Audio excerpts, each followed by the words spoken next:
Oi, gente! Estamos começando o MartaCast, um programa dedicado aos esportes femininos. E os destaques do programa de hoje são o retorno do clássico Pão de Queijo na Superliga Feminina, com Minas e Praia fazendo a grande final neste domingo, a segunda vitória da tenista Beatriz Haddad Maia na temporada, em torneio na Espanha, e o vice-campeonato da surfista Luana Silva na Austrália. Fica com a gente que nós vamos falar dessas e outras notícias das mulheres no esporte agora. Esse episódio está sendo gravado na terça-feira, dia 28 de abril, e vai ser apresentado por mim, Malu Moura, estudante do 7º período de jornalismo aqui da UFMG e bolsista no Coletivo Marta. Eu tô aqui com minhas colegas de curso e eu vou pedir para que elas se apresentem. Carol? Oi, gente, eu sou a Carol Freire, eu sou estudante do 5º período de jornalismo aqui na UFMG e sou voluntária no Coletivo Marta. Oi, gente, sou Franciele Messias, sou estudante do 6º período de jornalismo aqui na UFMG e sou voluntária no Coletivo Marta. Oi, gente, sou a Keila Guedes, sou estudante do 4º período de jornalismo aqui no UFMG e bolsista no Coletivo Marta. Bom, nós vamos começar pelo bloco que tá agitando Minas Gerais no momento, né, que é o vôlei, a Superliga Feminina. Então a gente vai começar por Minas, que conquistou a vaga na final da Superliga, num terceiro jogo eletrizante aqui em Belo Horizonte. Vou pedir pra Carol falar um pouco.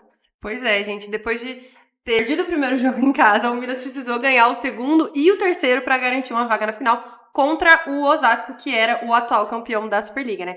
Então, só para relembrar, como eu falei, o Minas acabou perdendo o primeiro jogo e no segundo jogo, a gente comentou sobre esse jogo no último episódio, e no último jogo, no dia 17, ele conseguiu ganhar do Osasco com 3-0, com parciais de 24-26, 19-25 e 25-20, isso lá em Osasco, e aí conseguiu trazer o terceiro jogo aqui para BH, o que facilitou muito, né, com a ajuda da torcida, para eles conseguirem ter essa maior chance de chegar na final.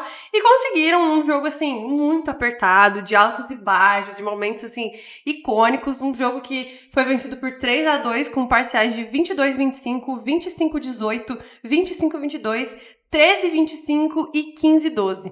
Então, assim, o jogo como um todo, ele se manteve muito equilibrado, com as duas equipes bem próximas na pontuação, e de certa forma elas estavam alternando ali em sets, então começou com o Osasco ganhando, aí o Minas fez um, fez outro, aí o Osasco fez mais um, e aí isso forçou o tie-break, mas o Minas conseguiu se classificar, foi um jogo, assim, muito difícil, muito apertado, as duas equipes estavam muito boas, mas ao mesmo tempo as duas equipes também erraram bastante, principalmente esse erro do Minas no quarto set, em que o Osasco conseguiu abrir 25-13.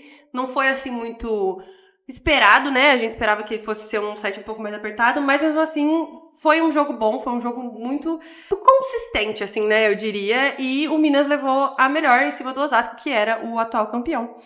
E esse jogo vai marcar o retorno, né, da final Pão de Queijo, do clássico, essa clássica final, que é o Praia contra o Minas, que daqui a pouco a gente vai falar sobre a vitória do Praia também, porque no ano passado foi a primeira vez em 8 temporadas em que os times mineiros ficaram de fora. Então, teve esse retorno, né, não só de um, mas como os dois times mineiros. E essa partida também foi marcada pela despedida da líbero Camila Bright das quadras, que atuou no time do Osasco por 18 anos, acumulando mais de 800 jogos pela equipe paulista. Durante o seu tempo de atuação profissional, a Bright se tornou ídolo pela conquista do Mundial de Clubes, várias Superligas, além da sua atuação impecável ao lado da seleção brasileira, conquistando, por exemplo, a medalha de prata nos Jogos Olímpicos de 2020. Aos 37 anos, ela destacou a sua gratidão pelo clube e a paz na sua decisão de aposentadoria.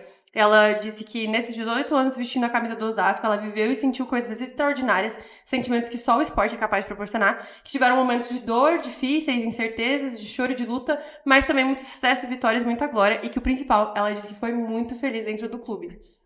Então, assim, foi um jogo muito bom, foi um jogo muito... Foi bonito de ver, sabe? Eu confesso que eu estava torcendo pro Minas, que eu acho que o Minas merecia muito chegar nessa final. Só que ao mesmo tempo eu fiquei triste de ver o Osasco por conta dessa despedida da Bright. Na hora da transmissão, a Fabi estava lá também, e as duas já foram colegas de equipe por muito tempo, e aí teve uma homenagem muito bonita pra Bright, e acho que isso me tocou muito, sabe? Além do jogo todo ter sido muito bonito, foi muito merecido pro Minas, eu tava torcendo pra elas, pegou nesse lugar de tipo, poxa, a gente não vai mais ver a Bright, porque ela é um grande ídolo. Acho que se você pensa na seleção, de vôlei atual, né? Você pensa na Bright como líbero, não tem jeito, então... E uma semifinal com gostinho de final, né, gente? Porque, Com né, assim, certeza. atual campeão e maior campeão dos últimos anos. É uma narrativa que o Minas criou, porque lá no primeiro jogo da semifinal perdeu pro Osasco, né, por 3-1, de virada em casa. Mas é uma trajetória bacana que elas criaram, porque teve que virar o jogo fora de casa, e aí trouxe a decisão De em novo. casa, né? Aham. E um jogo que oscilou também, né? Assim, o Muito, Praia muito. começou ganhando, podia ser um revés novamente, né? Mas o Minas soube jogar, o Minas que sabe jogar semifinal, sabe jogar mata-mata. Né? Sabe, não, o Minas, ele sabe se segurar nos momentos de tensão, assim, porque a gente pode ver, eu falei desse momento de queda que elas tiveram, né, Foi do um deslize. 25-13, mas mesmo assim, o jogo inteiro muito consistente, sabe? Foi uma falha ali, um momento que também não foi o suficiente pra derrubar elas, mas É foi um assim... time que tá acostumado com esses momentos de decisão. Com né? certeza. Nos últimos anos vem chegando sempre, então... E se tinha despedida que motivasse do lado do Osasco, tem despedida que motiva do lado do Minas também, né? também. Inclusive, a Júlia Cudis jogou muito. Jogou. Ela fez Foi o ponto decisivo, É, exatamente. O ponto decisivo foi dela. Sim, Mas ainda tem um pouquinho mais de... tem no gato. Brasil. Agora na final. Sim. Bom, então agora a gente vai para outra semifinal, né? Que foi mais uma série eletrizante de 3 jogos entre o Flamengo e o Praia. E o Praia venceu. Vou pedir pra Fran falar um pouquinho pra gente. É isso aí, Manu. O Praia e o Flamengo, né, protagonizaram uma série de 3 jogos muito eletrizantes, né, na semifinal da Superliga. Depois de ganhar a primeira partida por 3-0 lá em Uberlândia, o Praia visitou o Flamengo no Rio de Janeiro, dia 17, e precisava de mais uma vitória para carimbar a vaga. Porém, o Flamengo estava empurrado pela torcida, conseguiu uma vitória, assim, uma virada histórica, né? De 3-2, né? Com parciais de 23-25, 22-25, 25-22, 25-20 e 16-14, que foi que o Flamengo precisava ganhar esse jogo, né? Para forçar um terceiro. Jogo muito apertado. Isso, e no último set, no tie break, o Praia tava 14-10 pro Praia, era um ponto, e o Praia se garantia na final. O Flamengo fez 6 pontos seguido e forçou o terceiro jogo, né? Bom, no último jogo e decisivo, né, que foi na sexta-feira, dia 24, o Flamengo chegou com confiança, pois tinha virado, né, a partida anterior, porém não conseguiu repetir o feito e viu o Praia ganhar o jogo. O time mineiro venceu por 3-2, né, com parciais de 23-25, 34-36, 25-22, 25-11 e 15-13, e se classificou para a final. Foi um jogo equilibrado, assim, mas a gente vê que no quarto set teve um 25-11. A gente tava conversando, isso é absurdo. Como assim? Se teve um set de 36-34. Então, assim, foi meio... Mas aí acabou que o Flamengo deu uma gastada ali, né? Porque aí Sim, depois... Total. Foi, porque igual eu tava comentando Né? com Foi elas, como se o Praia tivesse respirado e gastou tudo no no quarto set, o técnico do Praia tirou todo o time titular, colocou o time reserva já pensando no tie-break. Bom, nessa série de 3 jogos contra o Flamengo, o Praia ele foi muito bem, né, coletivamente.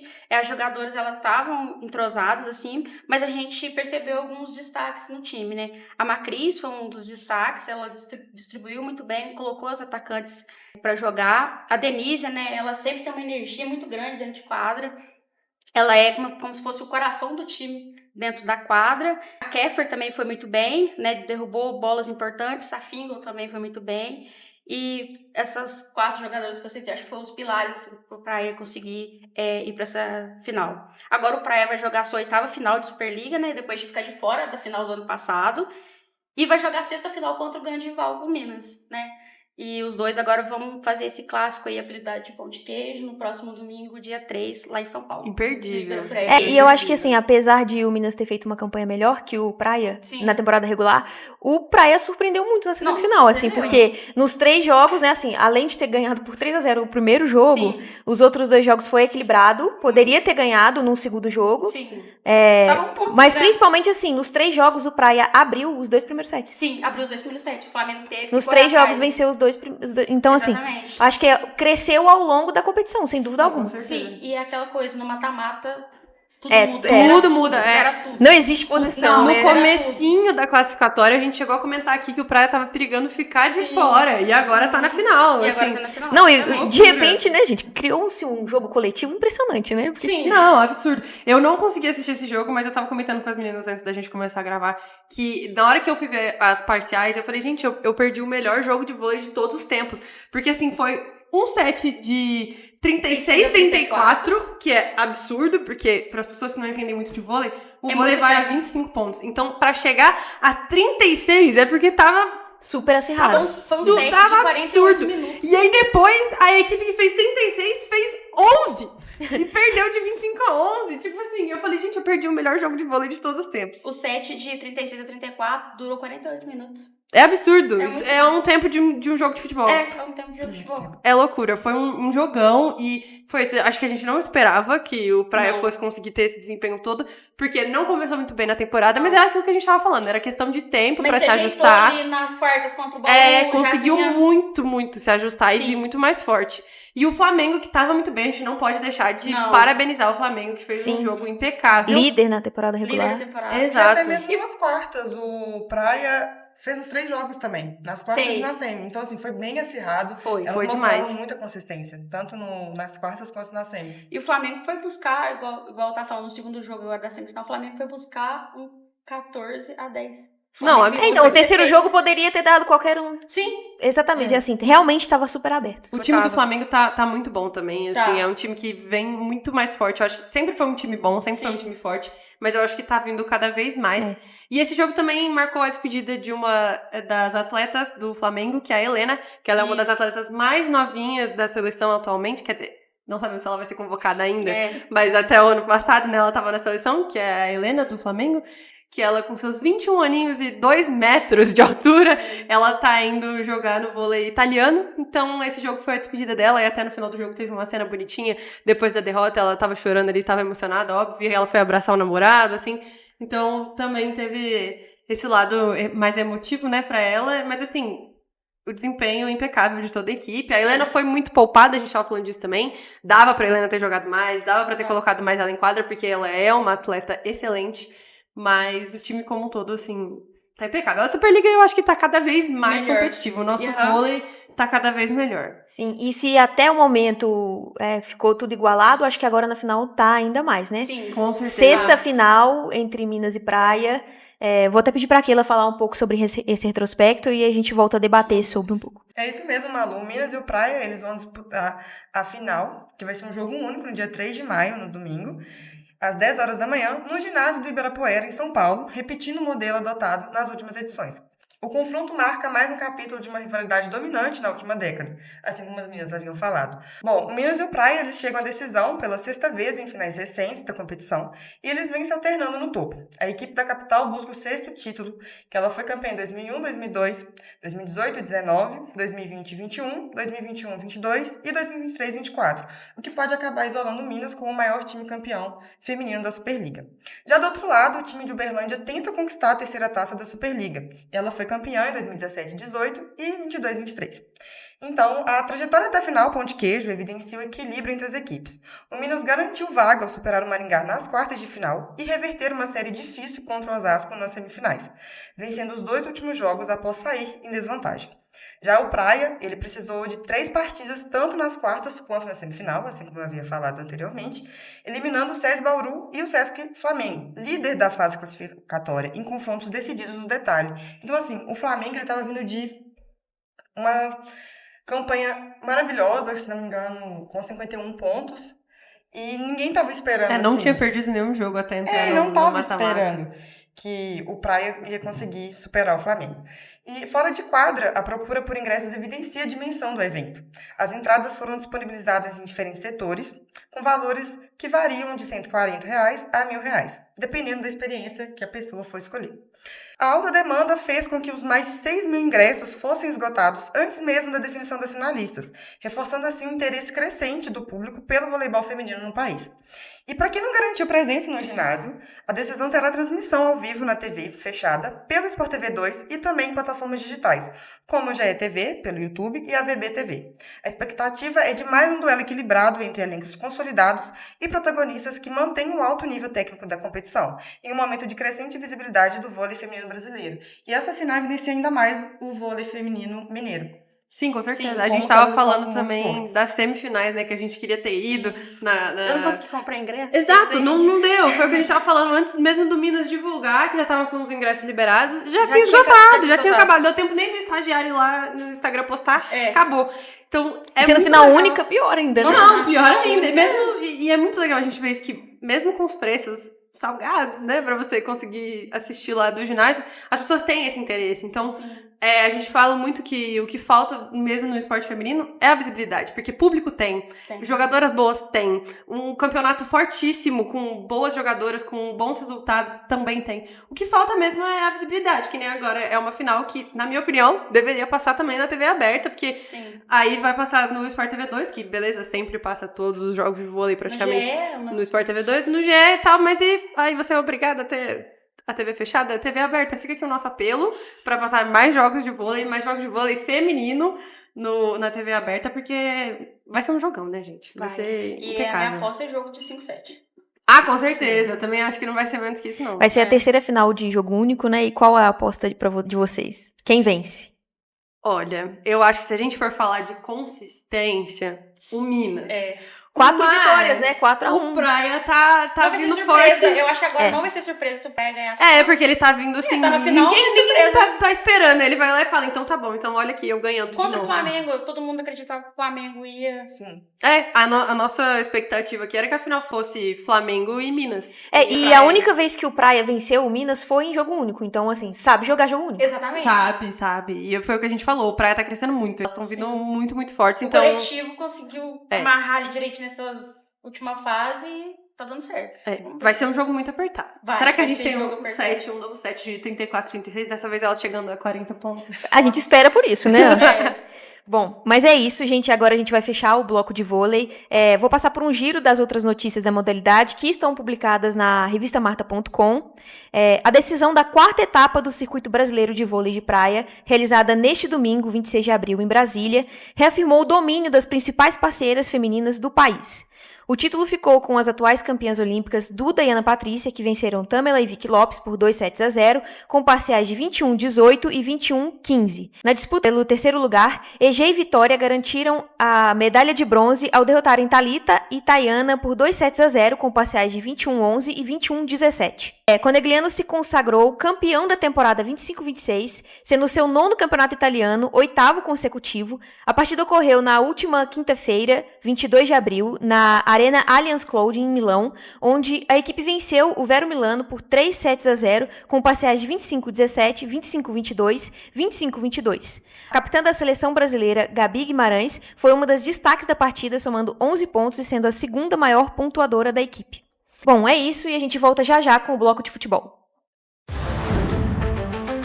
Estamos de volta para o segundo bloco do MartaCast e nós vamos falar sobre futebol. Vou pedir para que meus colegas se apresentem. Meu nome é Yasmin, estou no 6º período de jornalismo. Meu nome é Nicolas, eu estou no 3º período de jornalismo. Eu sou o Cauê Civex, estou no 3º período de jornalismo também aqui da UFMG. Bom, nós vamos começar sobre o Atlético, que conseguiu a segunda vitória no Brasileirão A1, e eu vou pedir para o Nicolas falar um pouquinho para a gente. Então, Malu, o Atlético derrotou o Botafogo por 2-0 na segunda-feira, lá na MRV, pela 8ª rodada do Brasileirão. Os gols foram marcados pela Pimenta e pela Isadora. O começo do jogo foi bem equilibrado, parecia que podia ser gol do Botafogo ou gol do Atlético. Era um jogo que encaminhava-se para ser uma partida de dois times que recentemente subiram. Mas, aos 18 minutos, a goleira do Botafogo vacilou, deu um desarme muito imprudente na Thalita, dentro da área, e pênalti pro Atlético. A Pimenta converteu, fez o primeiro gol da partida, e a partir dali, o que parecia ser uma partida equilibrada, acabou virando mais uma partida de controle do Atlético, deixando o Botafogo subir um pouco, mas sem o Botafogo conseguir ter essa exatidão, sem o Botafogo conseguir cegar com a aptidão lá na frente para marcar. No segundo tempo, N e Amarabá e Isadora entraram, elas trouxeram um pouco mais de dinâmica pro Atlético, mas mesmo assim o Botafogo continuava na frente, continuava quase chegando no gol de empate, continuava mais perto do gol do que o Atlético em si. Mas mesmo assim o futebol não é tão justo. Então, aos 20 minutos do segundo tempo, contando com o desvio da defesa do Botafogo, a Isadora conseguiu ampliar o placar. Depois da ampliação do placar, o jogo só rolou. O Atlético conseguiu controlar bem a partida, e conseguiu sua segunda vitória no Brasileirão. Tinha vencido pela 5ª rodada contra o Vitória, e é muito importante esse resultado para o Atlético. Na próxima rodada, o Atlético enfrenta o Fluminense no dia 1º de maio, às 4 horas, na Arena do Jacaré, lá em Sete Lagoas. O Atlético, que é o 12º colocado da tabela, com 8 pontos, né? Apesar de uma campanha que tá começando a engatar agora, né? Nos últimos 4 jogos foram 2 vitórias, 1 derrota e 1 empate. Essas 2 vitórias, inclusive, muito importantes, que são contra 2 times que subiram do A2 junto com o Atlético, né? Sim, pro Atlético estar fazendo um campeonato para não cair, é muito importante esses 3 pontos agora, esse empate contra o Santos e essa vitória contra o Botafogo, porque são times que recém subiram também, subiram junto com o Atlético, então são pontos meio que é a obrigação de fazer. Para quem quer não cair, tem que fazer esses pontos contra times A2. Bom, então é isso. Agora a gente vai falar um pouco sobre o Cruzeiro, que tá fazendo uma campanha meio duvidosa até o momento, né, no Brasileiro, que levou gol nos acréscimos e empatou com o Bragantino fora de casa. Pedi pra Yasmin falar um pouco pra gente. Isso mesmo, Malu. Após uma derrota para o Inter em casa pela 7ª rodada, o Cruzeiro empatou com o Bragantino por 2-2 pela 8ª rodada do Brasileiro. A partida aconteceu no Benitão, em Rio Claro, na manhã do último domingo. E foi isso, foi um jogo cheio de reviravoltas, assim. O Cruzeiro sofreu gol nos acréscimos, chegou a ter a vantagem do jogo 2 vezes, mas acabou indo para casa com 1 ponto e na 8ª colocação da tabela, né, com 13 pontos, o que eu acho que é bem abaixo do que o Cruzeiro veio para brigar na temporada. E uma coisa que dá para perceber é que são problemas muito parecidos que vêm acontecendo durante a temporada. E, enfim, né, preocupação para o comando técnico do Cruzeiro, que parece estar muito convicto do que está fazendo também, porque a gente vê poucas mudanças além das forçadas. Então, nesse último jogo, não teve a presença da Bianca Brasil, que eu acho que sempre pauta muito o jogo, porque ela traz esse senso de coletividade, assim. E no último jogo teve também a ausência das meninas que estavam pela seleção, então a Camila, a goleira, a volante Lorena e a atacante Gabi. E aí, tirando essas alterações que são muito forçadas, ele não muda muito o time. E o time vem tendo dificuldade em alguns pontos muito específicos, principalmente na defesa. Sobre o jogo, logo aos 2 minutos, a atacante Marília arriscou um chute de fora da área, que parecia que não ia dar em nada. A bola quicou na frente da goleira, só que a goleira teve uma falha muito bizarra na hora e acabou sendo gol. E o Cruzeiro abriu vantagem. Mas ele continuou com um bom jogo, assim, manteve uma vantagem de uma forma positiva, até que o Bragantino reagiu ainda no primeiro tempo, aos 22 minutos, com um cruzamento da Rafa Mineira. A bola acabou nos pés do Duda Rodrigues, que finalizou com muita força e atingiu a meta da goleira Cláudia. Não durou muito a igualdade no placar, porque aos 34 minutos, a Gisele recolocou a Raposa na vantagem, um lance meio duvidoso na área, que a bola meio quase entrou, a zagueira tirou, mas a juiz entendeu que a bola entrou. Inclusive, foi o segundo lance desse jeito no jogo, teve 2 lances assim. E é isso, né? Não tem VAR, então a gente fica com a decisão de campo, mas a bola realmente entrou, pelo que pareceu, né? Pela imagem que a gente tinha. E aí as cabulosas seguiam na frente até os acréscimos, e aí no último minuto a atacante Catarina aproveitou uma falha defensiva da equipe celeste, cabeceou para o gol, e aí o Bragantino selou o empate, que para elas teve um sabor de vitória, mas pro Cruzeiro um sabor de derrota, né, porque tava ali encaminhando vitória fora de casa, que era muito importante, e acabou saindo com só 1 ponto. Pela 9ª rodada do Brasileiro, a equipe de Jonas Urias visitará o Juventude, na sexta-feira, às 15 horas. Já a equipe paulista vai para o Rio de Janeiro para enfrentar o Botafogo, como o Nicolas já adiantou. Assim, 3 jogos sem vencer do Cruzeiro, né?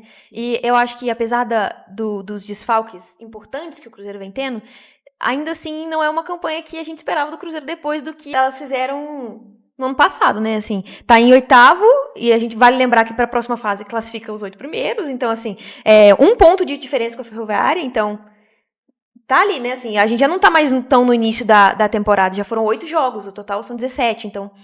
E esses pontos que ficam no meio do caminho preocupam ainda mais quando a gente pensa que o Cruzeiro não enfrentou os seus principais rivais pelo que ele quer brigar. Então vão ter confrontos diretos muito importantes mais pra frente, e era importante ir coletando essa vantagem agora. Eu acho que é isso que pesa mais, porque tá perdendo ponto contra times que era pra ganhar. Isso, que brigam por coisas diferentes no campeonato. Sim, exatamente. Mas assim, querendo ou não, você ter confronto direto ainda é uma chance, assim, é uma chance, boa. Porque você pode arrancar pontos do adversário. É mais por isso. Só que também são os melhores ataques do campeonato. Com certeza, o não. Cruzeiro já sofreu, se eu não me engano, foram 10 gols em 8 jogos. Então, tipo assim, você ainda vai enfrentar os melhores ataques da temporada. Você tá com esse nível de gols sofridos, é uma preocupação. Mas, Enquanto o Cruzeiro tem uma derrota e 4 empates, os que estão lá em cima tem tipo, um empate, uma derrota. Isso. Então, assim, nisso já vai diferenciando e distanciando as equipes, né? Bom, agora, falando aqui com o nosso setorista do América, né? Conseguiu segurar a pressão do São Paulo no Independência e ficou no empate no Brasileirão Feminino. O América que é o vice-lanterna da competição. Isso mesmo, Malu. O América e São Paulo empataram no Independência por 0-0 na noite de ontem, né? Segunda-feira, dia 27, pela 8ª rodada. E assim, é um empate que ficou no lucro, porque o São Paulo, com 5 minutos de jogo, chegou a abrir o placar com a lateral Ana Clara, só que o lance foi, a bandeirinha marcou impedimento, só que assim, foi um impedimento que não existiu. A Ana Clara estava bem atrás da defensora do América, e assim, mais uma vez que eu digo que o América foi, querendo ou não, beneficiado por conta de não ter o VAR na primeira fase do campeonato feminino, só no mata-mata, e é um problema bem grande, né? Acho que a CBF deveria investir, porque eu acho que, se eu não me engano, o primeiro campeonato a ter 100% o VAR em todas as partidas foi o Paulistão esse ano, né? E melhora muito, né? Permite não ter esses erros que, querendo ou não, definem os jogos. Então, acho muito importante a CBF investir nisso, mas é um resultado que ficou no lucro pro América, não só por conta desse lance em si, que mudaria muito a cara do jogo, né? Claro, o São Paulo abriria o placar e aí o América teria que se expor mais e, enfim, o América, que não produz quase nada, teria que se expor mais ainda. E foi um jogo que, assim, o São Paulo controlou muito bem. No primeiro tempo, principalmente, teve as melhores chances. O América até reagiu no fim do primeiro tempo, teve alguns momentos bons, mas, assim, o São Paulo no primeiro tempo foi bem melhor. A goleira Sandy, mais uma vez, foi destaque do América, né? Infelizmente, porque isso significa que o América é pressionado por completo em todos os jogos, mas pelo menos nesse caso ficou no 0-0, somou o segundo ponto. E agora saiu da lanterna, né? Porque o Vitória tá com um jogo a menos. Ainda uma fragilidade defensiva, ao meu ver, do América gigantesca, e ainda falta muita criatividade assim, no setor ofensivo, principalmente para explorar os contra-ataques. Acho que ainda falta muito do América para conseguir reagir nesse campeonato, que está ficando cada vez mais difícil, né? E o próximo jogo do América vai ser justamente contra o Vitória, né? Nessa briga contra a última colocação. Vamos ver, o América joga em casa, então é a oportunidade mais clara assim, para o América conseguir a primeira vitória. E o São Paulo enfrenta o Flamengo também em casa, né? No próximo dia 4. O América joga no próximo dia 2 de maio. América e Vitória, que são as duas equipes que ainda não venceram no Brasileirão, Exatamente. né? Então, será que vai ser empate, né? Não sei. Tá com cara de empate, viu, gente? Não sei não. Vamos seguir para o A2, né? Com um time misto, o Itabirito bateu o Instituto 3B e alcançou a segunda vitória seguida no Brasileirão A2. Itabirito que vinha começando bem, né, a campanha, e aí oscilou um pouco, mas voltou a vencer. Isso mesmo, Malu. O Itabirito vinha de 3 vitórias seguidas no campeonato, perdeu pro Vasco, deu uma desanimada ali, mostrou um bom futebol nas 6 primeiras partidas. Na quarta foi mal, tanto que perdeu, e agora já se recuperou de novo. São 2 vitórias. A vitória na rodada anterior foi contra o Vila Nova, foi de 5-1, uma goleada. Uma partida para se registrar mesmo pro Itabirito, que é um time muito novo. É a maior goleada da história do Itabirito na 2. Não que tem história na 2 nesse momento, mas, querendo ou não, é um marco gigantesco pro clube. E nessa rodada, venceu de 2-0 o Instituto 3B da Amazônia, lá no estádio Usina Esperança, em Itabirito. As Gatas do Mato foram com um time misto pensando no jogo contra o Realidade Jovem para a Copa do Brasil. Então, já era de se esperar que o Itabirito não fosse uma pressão tão forte, por estar com um time meio mexido, sem as principais jogadores no meio campo, por exemplo, que eu acho que é o grande destaque do Itabirito, é a Adela Torre, a Bruna Vitória e a Luana Rodrigues. Só a Bruna Vitória foi titular nesse jogo. Então o Itabirito foi realmente com um time para tentar controlar a partida e conseguir sair com 3 pontos. E saiu. Porque a estratégia funcionou. O começo do jogo, o Itabirito foi com uma frequência menor de pressão. O Itabirito é muito marcado por uma pressão alta, tá sempre tentando roubar a bola. Tanto que no contra do Vila Nova, muitas jogadas saíam assim, os escanteios saem assim. Mas nesse o Itabirito foi um pouco mais baixo, mas também não fez tanta diferença. Porque aos 28 minutos, a Bruna Vitória, que é titular, deu um baita de um cruzamento de escanteio na cabeça da Hillary, só teve que empurrar pra dentro, sem dificuldade, de verdade. Tava sozinha no meio da zaga. Eu acho muito importante a gente registrar isso aqui.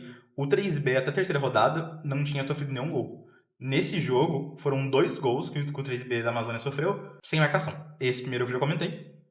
Depois, dando segmento na partida, o 3B não conseguia chegar lá na frente até o intervalo. Deu o intervalo, o 3B começou a produzir muito mais, começou a ter um volume ofensivo maior, chegou perto de empatar, mas a Marcele conseguiu segurar a barra ali.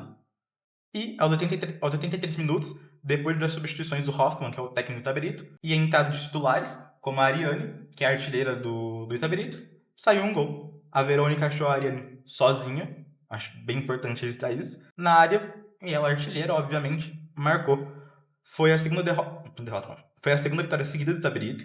O Itaberito, com essa vitória, conseguiu se estabelecer na 4ª posição do Brasileirão. Já tinha conquistado a posição na rodada anterior, depois de ter caído contra o Vasco. E é muito importante, para além do resultado, conseguir essa confiança com o time misto. E essas 2 vitórias, né, assim, contra o Vila Nova, eu acho que já deu um gás, assim. Né, assim, apesar de ter perdido o jogo anterior e ser um time recente, ou seja, né, elas ainda estão aprendendo a jogar esse tipo de competição juntas, né, competitivo e tudo mais, mas o Itaberito está fazendo uma campanha muito impressionante até o momento. Assim, são 6 partidas até agora, né, a gente tá no início, mas tá disputando no topo da tabela, assim, poderia estar em terceiro se tivesse marcado 3 gols a mais, assim, até o momento. O Minas Brasília também tá em terceiro com 15 pontos. E o Itaberito tá com 15 pontos. Nos últimos 5 jogos foram 4 vitórias. De um time recente. Então, assim, é realmente uma campanha pra gente ficar de olho. E é muito pra gente ficar de olho e é pra gente bater palma também. Porque é de Minas Gerais. Tudo bem que tá fora da capital, mas é espetacular o que elas estão fazendo. É um time que recém subiu. É um time que tá estreando na A2. É a primeira vez do Itaberito na A2. Eles estão lutando pra ir pra próxima fase. E se conseguir ir pra próxima fase, conseguir confirmar esses bons resultados, talvez tirar alguém e ir pra semifinal e já garantir sua vaguinha ali. Isso seria espetacular. Tudo Sim, bem que é sem dúvida. sonhar alto, mas dá. Sim, a gente vai ficar de olho na campanha do Itaberito e a gente vai encerrar agora o bloco de futebol e a gente volta já pro terceiro bloco. A gente está de volta pro terceiro bloco e nós vamos falar um pouco sobre tênis. Eu vou pedir para que minhas colegas se apresentem. Sou a Viva Martins, estudante do 3º período de jornalismo aqui da UFMG e voluntária no Coletivo Marta. Eu sou a Ingrid Mencio, estudante do 6º período de jornalismo aqui na UFMG e voluntária no Coletivo Marta. Bom, vamos começar pela segunda vitória da Beatriz Haddad Maia na chave principal na temporada. Ela que é a tenista mais bem ranqueada do Brasil. Vou pedir para a Vivian falar um pouco sobre o jogo dela pra gente. Bom, então a Bia estreou na Espanha com vitória, né, contra a anfitriã Andrea Lázaro Garcia por 2-0 nas parciais de 6-3 e no tie-break 7-6 por 7-5. A paulista cabeça de chave número 5 vai enfrentar agora a estadunidense Ashley Kruger nas 8ª de final, na quarta-feira, dia 29, com o horário ainda a ser confirmado pela WTA. E a Andrea Lázaro Garcia, que foi a rival da Bia, é 146 do mundo, a melhor posição da carreira dela no ranking, e foi decidida em pouco mais de 2 horas de duelo. É a segunda vitória da Bia desde que volta, e vamos ver como que vai ser construída, né? A Bia teve um pouco mais de instabilidade no segundo set, chegou a abrir bastante, mas deixou a adversária virar no 5-4. Vem aí na terceira vitória de 14 jogos, que é um número mais estranho aí pra Bia que a gente conhece, né? Sim, ela venceu esse jogo, mas pra mim foi mais do mesmo. Foi. É a mesma coisa do jogo que a gente exatamente. comentou. O dos jogos anteriores que ela perdeu, pra mim não fugiu muito daquilo, porque primeiro que a Bia é uma tenista mais qualificada do que as adversárias que ela vem enfrentando, e ainda assim joga como se elas estivessem ali no mesmo nível. O que me incomoda muito é a falta de confiança da Bia, mas é uma coisa que ela percebe, né, nas entrevistas mesmo. Ela mesma admite, assim, que tá numa situação difícil. Ela começou muito bem o jogo. No primeiro set ela abriu 4-0, quebrou os 2 primeiros serviços da Andrea Garcia, mas aí foi e deixou ela encostar, aí no segundo set, abriu de novo e deixou ela encostar de novo, deixou ela virar. Mas aí dessa vez salvou o set, né, impediu da Andrea Garcia de empatar o jogo e acabou levando pro tie-break. Venceu o tie-break na primeira oportunidade que teve de fechar. Ok, isso é um ponto positivo. Mas assim, a gente tem que lembrar que a Bia tá num nível acima da Andrea Garcia e ela fez um jogo como se elas estivessem no mesmo nível. Então, assim, a Bia trocou de técnico recentemente, né? Agora ela tá com o espanhol. E eu ainda não vi muitas mudanças no jogo dela, pra ser sincera. Mas eu acho que é realmente uma questão de mentalidade mesmo. A entrevista que ela deu recentemente pra ESPN, ela fala sobre como agora ela tá tentando trabalhar isso e como ela tá encarando o WTA 125 de Labusbaugh, que é bom destacar isso, né? A Bia tá voltando a jogar torneios 125, pra ver se recupera a confiança, se recupera o ritmo.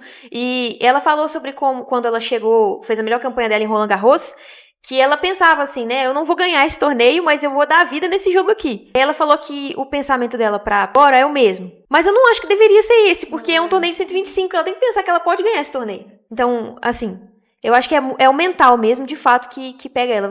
Dá pra ver, assim, a hora que ela baixa. E ela não volta. E ela não volta, ela tem muita dificuldade de voltar, que nem ela começou muito bem 4-0 e aí ela baixou. E assim, quem me garante se a Andrea Garcia não tivesse empatado o jogo no 1-1, se ela tivesse fechado quando ela teve a oportunidade, se a Bia ia voltar bem ou não pro terceiro set? Porque é o que a gente vem vendo. Assim, ela abre, vence o primeiro set, deixa empatar e perde no terceiro. Assim, a gente vê que ela não tá sabendo jogar com vantagem. E aí, quando toma uma virada, fica desestabilizada. É muito importante ela jogar jogos de nível 125 agora pra recuperar a confiança. Mas não adianta nada ela chegar nesses jogos e jogar de cabeça baixa. É o que a gente comentou naquela outra vez, que aconteceu a mesma coisa. Se fosse uma tenista melhor ranqueada, a gente não sabe se ela voltaria. E se teria como recuperar como ela recuperou nesse jogo. Se tivesse perdido o segundo set, tivesse que ir pro terceiro, como que seria isso, sabe? Ela voltaria, mesmo sendo uma adversária consideravelmente mais baixa no ranking que ela. Sim, é o que eu acho que tá faltando pra ela, assim, o tempo de reação, sabe? Sim. Ter uma coisa assim a vontade mesmo de reagir, entendeu? E lidar com a vantagem, assim, é uma coisa que realmente vem faltando, assim, não só nessa temporada, como na temporada passada também a gente já vinha falando sobre isso, mas o importante é tentar, se ela tá tentando, tá ótimo, entendeu? Assim, se ela ainda está tentando. Eu vi um lado negativo na entrevista que ela deu, mas ainda assim uma forma positiva, porque ela reconhece cenário, entendeu? Assim, ela tem consciência do que tá faltando, o que ela precisa, e vai continuar tentando, isso é muito importante. Inclusive, depois de uma derrota no Madrid Open do jeito que veio, né? Assim, ela perdeu de duplo 6-1 na estreia. Duplo 6, assim, foi massacrada eu ia até pedir pra você falar um pouco sobre. Ela jogou contra a espanhola Jéssica Bouzas Maneiro, né? Isso, então, foi por duplo 6-1, como você comentou, na última terça-feira, na semana passada. E caiu de novo, né? No Madrid, que já vem tendo E é estranho ver a Bia assim no Saibro. Ela a gente tava cheio de expectativa, né? Porque não, agora saiu da quadradura, a gente vai pro Saibro, ela é muito forte, muito física. A Jéssica também tá vindo muito boa, né? Ela tá vindo muito bem, então assim, isso não é um ponto a se descartar. Mas tomar um 6-1 na estreia, assim, né? Parece, assim, vontade de tentar, não sei. Isso provavelmente vai fazer com que a Bia caia no ranking, porque na temporada passada perdeu pra Bensic só na terceira rodada e agora ela cai na estreia. Na primeira, então, vai perder pontos. Assim, a tendência é que ela acabe saindo do top 100, se continuar desse jeito, assim. E assim, é uma queda. Tudo bem que o ranking da WTA muda muito, é muito rápido, né, a mudança. Mas há pouco tempo atrás, gente, assim, 1 ano e meio, ela tava no top 10, assim, né? Então, assim, a queda é muito drástica. Não tem muito tempo. Foi quando a Iga ganhou o Roland Garros que a Bia foi pra semifinal. Exatamente. E perdeu pra Iga, que foi campeã. Exatamente. É muito assim, a mudança foi muito brusca. Foi. Né? E, assim, já que a gente tá falando de Masters 1000 de Madrid, vamos começar falando sobre as quartas. Começou hoje, na terça-feira, e a Mira Andreeva foi a primeira a se classificar para a semifinal. Ela bateu a canadense Leila Fernandes por 2-0 em 7-6, 7-1, 6-3 no tie-break. A Sabalenka e a Hailey Batista, elas fazem a outra quarta de final nessa terça-feira. Sabalenka, que é top 1 do mundo e a grande favorita do torneio. A Karolina Pliskova, ela é tcheca, vai fazer a outra quarta de final contra a Anastasia Potapova, austríaca, na quarta-feira. E a ucraniana Marta Kostyuk vai enfrentar a Linda Noskova, tcheca, nessa quarta-feira também. Para quem tá pegando agora, né, chegando agora, vendo esses nomes diferentes, pensando, deu muita zebra, é porque a gente tá vindo de grandes abandonos e desistências do torneio. Vou pedir até pra Vivian falar um pouco sobre a Iga, que era uma das favoritas, né? Torneio, assim, que ela domina e acabou desistindo. Então, mas não desistiu por lesão, pelo menos. Foi por mal-estar, que ainda assim é uma situação meio chata. vinha empatada ali, perdendo no terceiro set para a estadunidense Ann Lee, que é 34 do ranking. E a Iga falou que estava sentindo mal-estar, que já vinha sentindo, que já vinha com tontura, com fraqueza, com um problema ali na visão, meio atordoada. E ela chegou a pedir atendimento médico durante o segundo set, ela chegou a vencer o segundo set. Mas precisou abandonar a partida, porque realmente não estava segurando. Mas não foi a única que abandonou por mal-estar. A gente já teve outros dois abandonos além da Iga na WTA e 2 abandonos na ATP, além da Coco Gauff, que passou mal durante a partida, mas que continuou e venceu a partida, mas acabou perdendo na rodada seguinte, mas aquela passou mal, ela ganhou, mesmo passando mal. Então a gente teve ali a Madison Keys e a Ludmila Samsonova na WTA junto com a Iga desistindo. O Marin Cilic e o Corentin Moutet também abandonaram pela ATP. O Cilic ia jogar até contra o João Fonseca, o João conseguiu passar por WO. E a Coco Gauff, como a gente já comentou. E a Iga agora vem de 6 torneios sem final no Saibro, né? 6 torneios seguidos, em 2025 não conseguiu nenhuma final. Ela chegou a ganhar Roland Garros em 2024, que foi justamente quando ela passou pela Bia na semifinal. E pegou bronze na Olimpíada de Paris, que também foi disputada ali na quadra de Roland Garros. Mas vem de uma fase complicada no Saibro, que era para ser o grande momento dela, né? Sim, a gente falou no último programa como ela é a melhor tenista no Saibro na atualidade. E trocou de técnico também. Acho que vive uma situação parecida, ainda que num escalão mais alto que da Bia, sobre, assim, falta de confiança. Não foi o caso agora, né? Obviamente ela passou mal, mas o que a gente vem vendo, assim, dos últimos jogos dela é falta de confiança mesmo, assim. Sim, né? Até mesmo em Stuttgart, que ela jogou antes ali de Madrid e perdeu cedo, considerado. Perdendo jogos que a gente não costumava ver ela perdendo. Além dessas desistências, a gente teve a desistência da Luísa, né? Que era a nossa brasileira, que ia disputar duplas. A Luísa ainda vem sentindo o pé, que já tinha tirado ela da Billie Jean King Cup, que ela vem sentindo desde Dubai quando isso. ela ganhou com a Gabi Dabrowski. E vê aí se volta para Roma, ou se vai realmente deixar para voltar em Roland Garros de um jeito mais arriscado, voltar assim, sem ter um torneio ali de preparo. Mas ver quem volta para Roma ainda, que já vai começar semana que vem, quem vai melhorar a tempo, tanto de lesão quanto desse mal-estar, que supostamente é por uma comida ali que estava dando intoxicação alimentar na área dos atletas. E a gente espera o retorno da Luísa para ela vir pro Saibro com a Gabi Dabrowski, que a última vez que tiveram em Roland Garros juntas foi um pouco decepcionante ali, elas caíram muito cedo.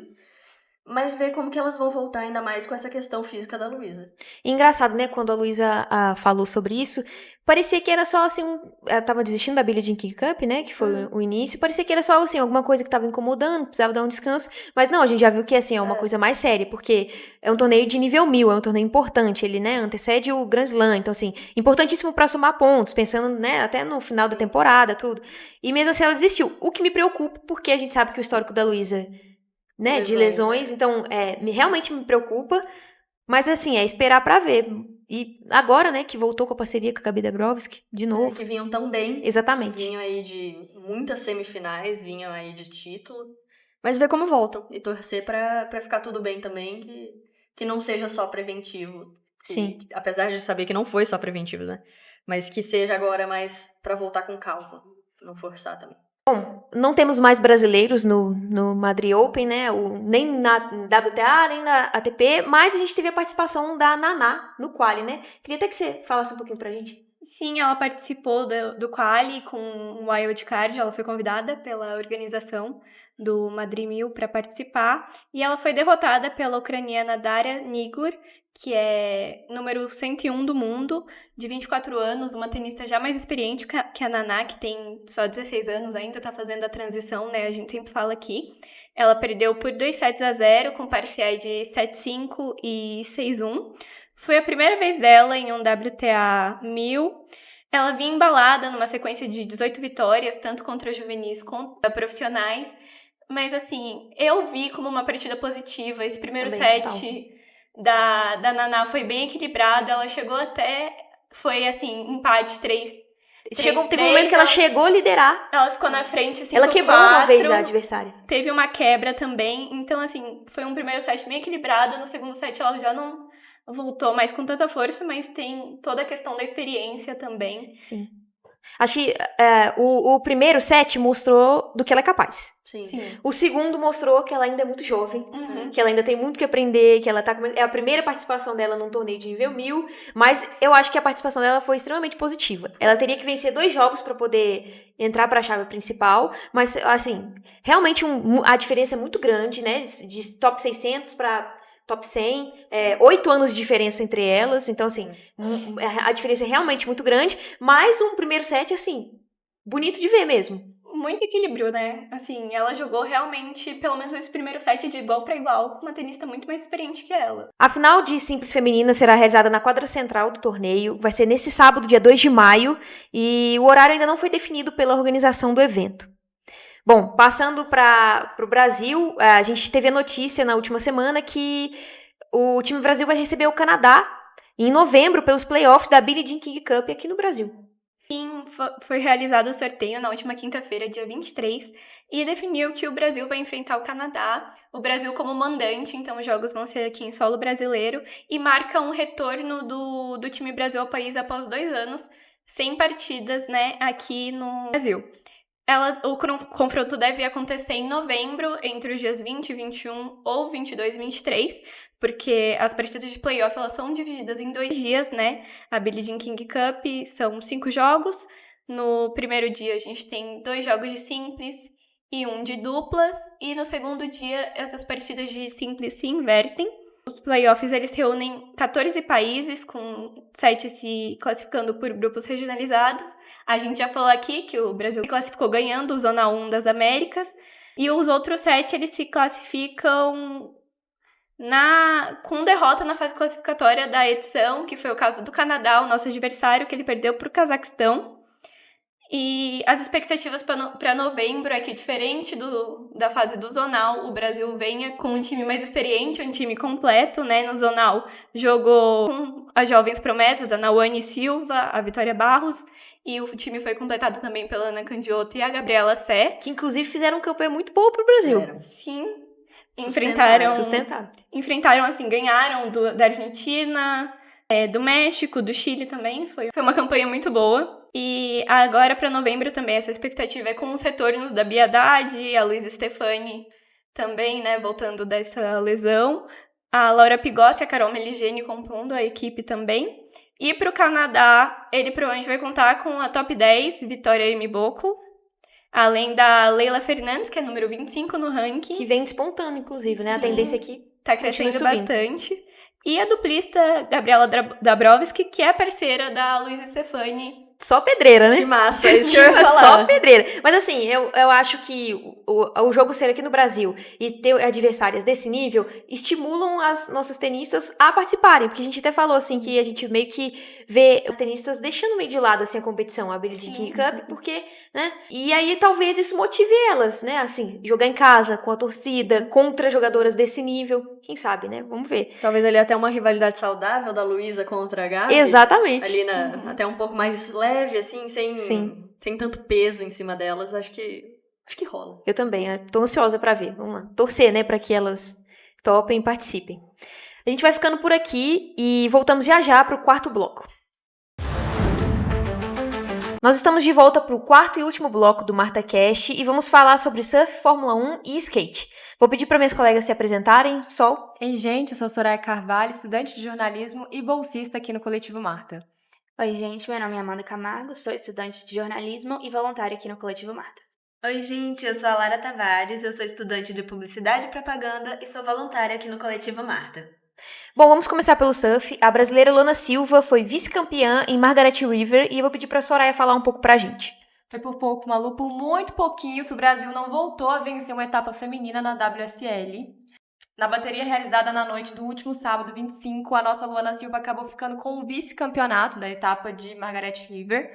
A brasileira perdeu a final para a califoniana Lake Peterson por 12,23 a 11,83.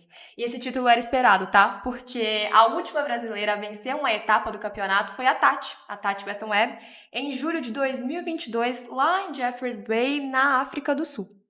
Então, na campanha em Margaret, a Luana só enfrentou nomes grandes do surf feminino. a octacampeã mundial Stephanie Gilmore, a bicampeã Tyler Wright. E eu vou abrir um parênteses para lembrar que ela já tinha eliminado essas duas antes, lá na etapa de Bells Beach. Então ela provando que ela faz e faz de novo. Nas quartas, ela pegou a atual campeã mundial, a Molly Picklum. E na semifinal, bateu a outra campeã mundial, a Caitlyn Singers. Então, assim, só pedreiro no caminho e ela foi tirando uma por uma.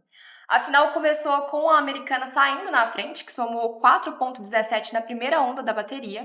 A Luana respondeu com 5, passou na frente, mas logo depois a californiana já foi surfando em outra e somou 5,13 para um total de 9,30. A brasileira não se intimidou, foi buscar um 4,7, mas não conseguiu tomar a dianteira e ficou com 9,07. A Pearson aumentou o bom nível e, com uma ótima onda, fez 5,83, melhor nota da final até então, para aumentar para 10,96 e colocar pressão na Luana, né? A Luana veio, respondeu com uma ótima onda, mas acabou caindo na junção e desperdiçou a oportunidade, ficando só com 3,43, que não resolvia em nada a situação. Com mais 10 minutos no relógio, a Luana precisava de um 5,96, mas o mar não estava dando boas ondas para surfistas. A gente está sofrendo com isso, inclusive, na WSL. Em Bells Beach a gente teve esse mesmo problema. Agora em Margaret River não tivemos tanto problemas quanto na etapa passada, mas ainda assim o mar continua dificultando a situação. E na reta final da bateria, a Luana até conseguiu uma outra grande onda, encaixou uma sequência de 3 rasgadas, mas caiu de novo na junção. Apesar do erro, ela conseguiu uma boa nota, ela fez 6,83 e parecia que estava tudo caminhando para o título que a gente queria. Mas, no minuto final, na última onda, a Pearson acabou conseguindo a nota que precisava e com 6,40 ela conquistou o título. Com a campanha, a Luana pulou para a 4ª colocação do ranking mundial. E para mim, sem dúvida, já é o melhor começo de temporada da Luana em 4 anos na WSL. A bicha tá voando. Ela que é muito jovem, né? Tem 21 anos.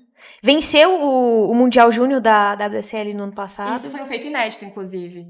A Luana vencendo pra ser o grande nome. Meio que uma espécie de sucessora da Tati, né? Isso. Assim, e ela vem carregando, né, esse peso de ser a única representante do Brasil, então tudo que tem a ver ali, a galera cai em cima dela. Mas ela vem lidando super bem com a pressão e fazendo campanhas, assim, maravilhosas. Sim, vem mostrando mesmo que é um nome pra gente ficar de olho de fato. Vamos pra Fórmula 1. A Dorian Penn, ela fez história ao pilotar o carro da Mercedes em Silverstone e eu vou pedir pra Amanda falar um pouquinho sobre pra gente. Foi isso mesmo. A francesa Dorian Penn, ela foi campeã da F1 Academy em 2025 e ela alcançou um feito histórico nesse penúltimo sábado, no dia 18 de abril, no circuito de Silverstone.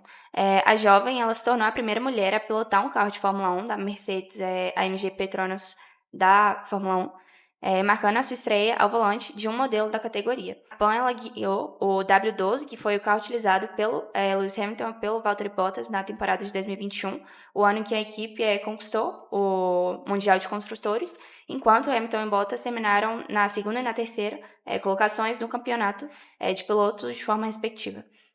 E durante o teste, que foi realizado no formato TPC, que significa que é um teste realizado com carros, protótipos dos anos anteriores da equipe, a francesa ela completou 76 voltas. E essa atividade ela contou também com a presença nos boxes dos atuais titulares da equipe, o George Russell, o Kimi Antonelli, além do chefe da escuderia, o Toto Wolff. E o teste ele representa um avanço importante na carreira da pilota e também um momento muito simbólico para a F1 Academy, que foi criada justamente para ampliar essa presença feminina no automobilismo e abrir caminhos para as pilotas até a Fórmula 1. Mais do que um marco individual, esse teste ele também teve um peso coletivo, porque mesmo ele sendo um passo muito pequeno em um ambiente historicamente dominado por homens, ele foi significativo. E essa presença de uma mulher em um carro da Fórmula 1, ainda que em um teste, representa um avanço, ainda que gradual, na inclusão feminina nas categorias de ponta. E além das suas funções como pilota de desenvolvimento da Mercedes, a pilota ela integra o programa da Peugeot Sport no Campeonato Mundial de Endurance da FIA, e ela também se prepara para disputar as 24 horas de Le Mans pela equipe Duqueine Team na classe LMP2. Muito legal ver as mulheres conquistando um espaço que historicamente foi dominado por homens. Né? E é legal também ver uma campeã da Fórmula 1 Academy vindo para o espaço da Fórmula 1 de fato, porque tem várias críticas sobre isso, sobre o fato das meninas estarem ali na Fórmula 1 Academy, ganha e não aparecem mais, não voltam ali para poder subir mais um degrau, né?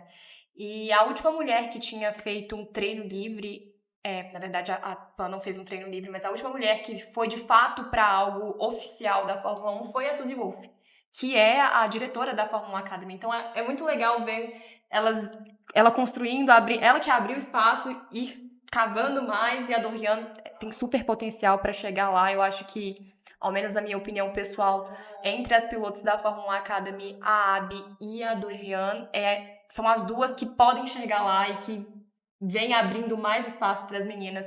Então foi algo super bacana.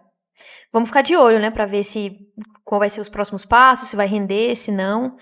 Bom, agora a gente vai pro skate. As brasileiras Maria Lúcia e Raika Ventura venceram o STU National em Florianópolis. E conta um pouco pra gente, Lara. Foi isso mesmo. A terceira etapa do STU National de 2026 aconteceu em Florianópolis entre os dias 24 e 26 de abril.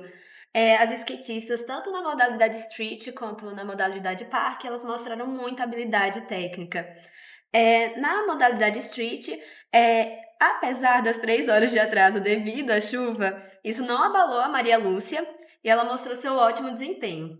Apesar dela ter sofrido uma queda na primeira volta e machucado o quadril, ela se reergueu e não teve outra, né? Ela levou o primeiro lugar com um total de 80,40 pontos e o pódio foi dividido com a Isabelle Ávila e com a Carla Carolina.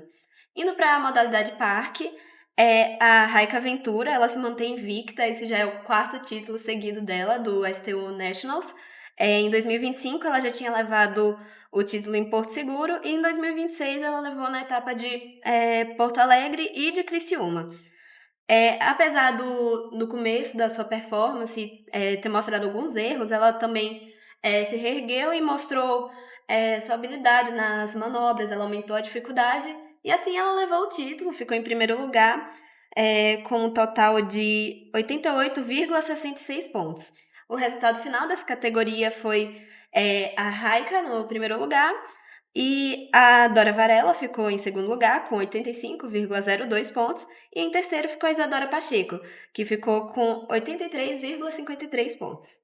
A Raika que vem crescendo nos últimos anos, né? Ela chegou a participar das Olimpíadas de 2024, não classificou para a final, mas vem despontando, vem melhorando, só tem 19 anos, e assim, acho que a gente pode ficar de olho como uma possível candidata para as próximas Olimpíadas novamente, né? É muito legal ver o skate agora como ele está representado, a gente pode ficar seguro. Sim.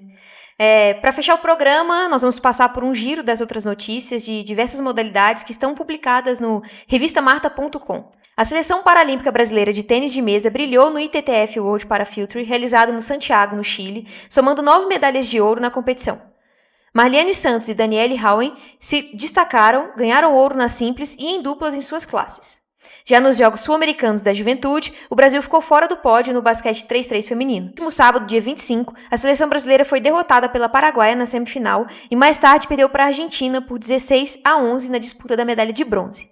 Apesar dos resultados da modalidade, o Brasil fechou os Jogos Sul-Americanos da Juventude Panamá 2026 na liderança do quadro de medalhas. Foram 157 conquistas, 58 ouros, 51 pratas e 48 bronzes.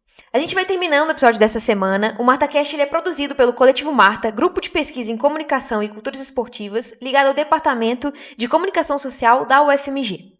Se você quiser saber mais sobre notícias esportivas de modalidades femininas, basta acessar o site revistamarta.com ou nos seguir no Instagram, @revistamarta. Você pode nos acompanhar no YouTube e nas plataformas de podcast. E toda quinta-feira, às 10 da noite, o MartaCast vai ao ar também na 104.5 FM, Rádio FMG Educativa em BH e região metropolitana. Até semana que vem.